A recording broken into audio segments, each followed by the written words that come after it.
দুঃখর কথা কিতা কইতাম, কষ্ট লাগে, খামি কিয়া সফলতা পাইতে লাগে। আমার ব্লগটা ফার্স্ট দিন লাস্ট পর্যন্ত দেখো, তাহলে বুঝতে পারবা। আসসালামু আলাইকুম, back to the my mini blog. দুঃখর কথা কিতা কইতাম, পলিশিংয়ের কাম করতে লাগে, পলিশিংয়ের কাম সারিয়া পিপিএফের কাম শিকিতে লাগে। আমার লগে দুইজন ভাই আছেন, খাম শিকিতা, খাম নাই কিলে সফলতা পাইতা কিলা।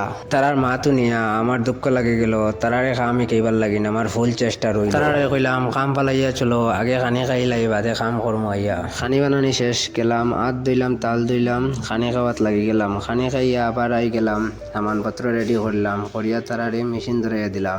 প্রথমে তারার মেশিন চালাইতে অসুবিধা ওর কোনো অসুবিধা নাই, আমি সাথ আছি, কাম শিকাইবার লাগিন পুরা চেষ্টা আছে। তারারে দুঃখের কথা কিতা কইতাম, ও ভাইয়া তারার মাত শুনলাম, তারারে কইলাম কষ্ট করে কাম শিকিলাও, চেষ্টা কানো গেলে সফলতা পাইবা। তোরা সময় তারা দারো ভাইয়া দেখাইয়া দিলাম, তারা কম সময়ে লাইনও পড়ি গেছন, এখন তারা রাবিন মারা শেষ করছন, এলকো তারা পাম্পেট চালাইবা, এটার লাগিন তারা হইলা ভিডিও বানাইয়া পোস্ট দিলাইলা। রাত 2টা বাজি গেছে, কাম শেষ করলিলাম, গুড মর্নিং, কাল বিয়ান থেকে ভিডিও বানানি আবার শুরু করে দিলাম। ঘুম তিন উঠিয়া মুখাত দিয়া দোকানে গেলাম, দোকানে গিয়া চাহ খাইয়া ফিরিয়া ডিউটিতে আই গেলাম। কামও লাগি গেলাম, আর খালকুর যেখান গাড়ি রইছিল ওখান আমি পুরা ফাইনাল করলাম। ফাইনাল করিয়া তোমরা সামনে ভিডিও লইয়া আইলাম।